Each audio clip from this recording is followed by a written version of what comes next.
बिस्मिल्लाहिर्रहमानिर्रहीम। अस्सलाम वालेकुम नाज़रीन, मैं हूं आपका मेज़बान मोहम्मद अकरम और आप देख रहे हैं मेरा यूट्यूब चैनल। आज मंगल है, खारियां में मंडी का रश अपना रोज पर है। ये मंडी के पार कुछ स्टॉल लगे होते हैं, कुछ इनमें जानवरों को पानी पिलाने के लिए दाबड़े होते हैं, कुछ बाल्टियां टाइप बनी होती हैं, कुछ रस्सियां होती हैं, कुछ स्टिक होती हैं, कुछ ये घुंघरू होते हैं जो उनके गले में, कुछ पैरों में, छोटे जानवरों के पैरों में डाले जाते हैं। ये रंग बिरंगी रस्सियां होती हैं इसमें। ये चारा लाने ले जाने के लिए कुछ वाणे से बने होते हैं। जब भी आप मंडी आएँ तो मंडी के पार इनके बड़े खूबसूरत स्टॉल लगे होते हैं। सबसे पहले आपका इस्तकबाल ये स्टॉल ही करेंगे। आइए आपको मंडी की तरफ लेके चलते हैं। मंडी के रश का अंदाज़ा मोटरसाइकिल स्टैंड से लगाया जा सकता है कि एक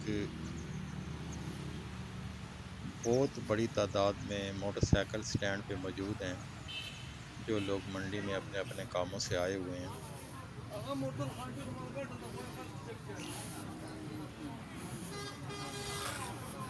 मंडी में होटलों के रश से अंदाज़ा लगाया जा सकता है कि आज मंडी में कितनी रौनक है, कितना रश है, कितने व्यापारी आए हुए हैं।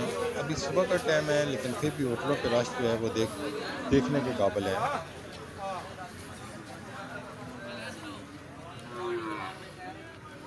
मंडी में आज हर तरह का जानवर आया हुआ है, जिसमें छोटे कट्टे भी मौजूद हैं, बड़ी भैंसें भी मौजूद हैं, कुछ बड़े बड़े बैड़े भी नज़र आए हैं। आइए आपको सब दिखाते हैं।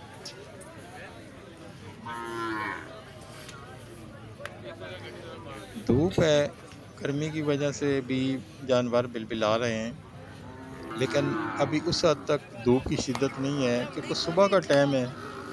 सुबह के टाइम से ही आज रश जो है बेइंतहा है। हर बंदे की कोशिश है कि मज़ीद धूप निकलने से बेहतर है अपनी मनपसंद का जानवर ले लिया जाए, या बेचने आए हैं तो बेच के चले जाएं, क्योंकि मज़ीद धूप बढ़ेगी तो यहाँ खड़े होना दुश्वार ही नहीं, नामुमकिन हो जाएगा। इस टाइम थोड़ी धूप कम है, जिस वजह से लोगों का जम्मे गफ़ीर है। आज मंडी में रश बहुत ज़्यादा है। लोग बड़ी बड़ी दूर से यहाँ जानवर लेके आए हुए हैं, कुछ बेचने के लिए आए हैं, कुछ लेने के लिए भी खरीदार मौजूद हैं।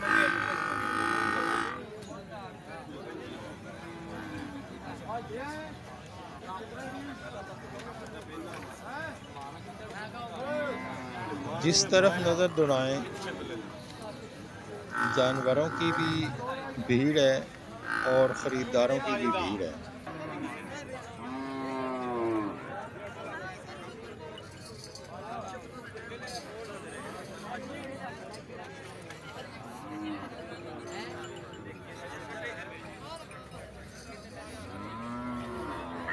ये छोटे छोटे कट्टे भी मौजूद हैं। धूप बहुत होती है इसलिए साया भी लगाया जाता है। कहीं कहीं साए की सहूलत मौजूद है, लेकिन ज़्यादातर लोग जो है वो धूप में ही अपना काम कर रहे हैं।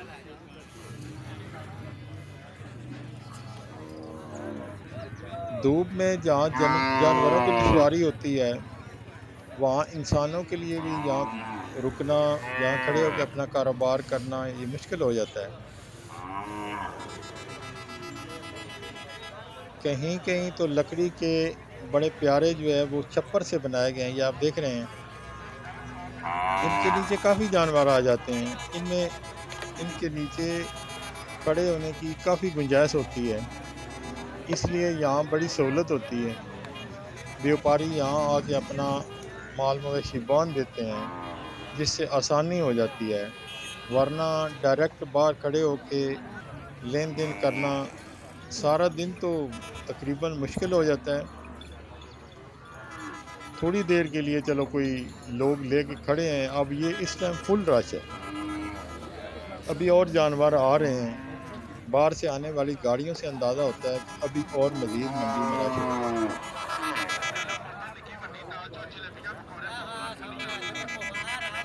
लोगों के जिस्म पर निकलते पसीने से अंदाज़ा लगाया जा सकता है कि गर्मी कितनी है। काफ़ी हद तक लोग जो है वो साइडों पे कहीं ना कहीं किसी साइड में बैठ गए हैं, लेकिन ज़ाहिर है ये बैठने का काम नहीं है। मंडी में जिसने आना है उसे स्ट्रगल करनी पड़ेगी, उसे व्यापारी ढूंढना पड़ेगा। तो जो व्यापारी आए हैं उन्हें जानवर ढूंढना पड़ेगा, इसलिए बैठना तो जो है वो तो मुश्किल ही है। भाई कोई बैठ के अपना काम करे या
ਲਾਂਟੂ ਡੂਟੀ ਨਾ ਚੱਲ ਕੰਮ ਕਰ ਲਈ ਮੈਂ ਵੇਚ ਕੇ ਆ ਜਾਊਂ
Apa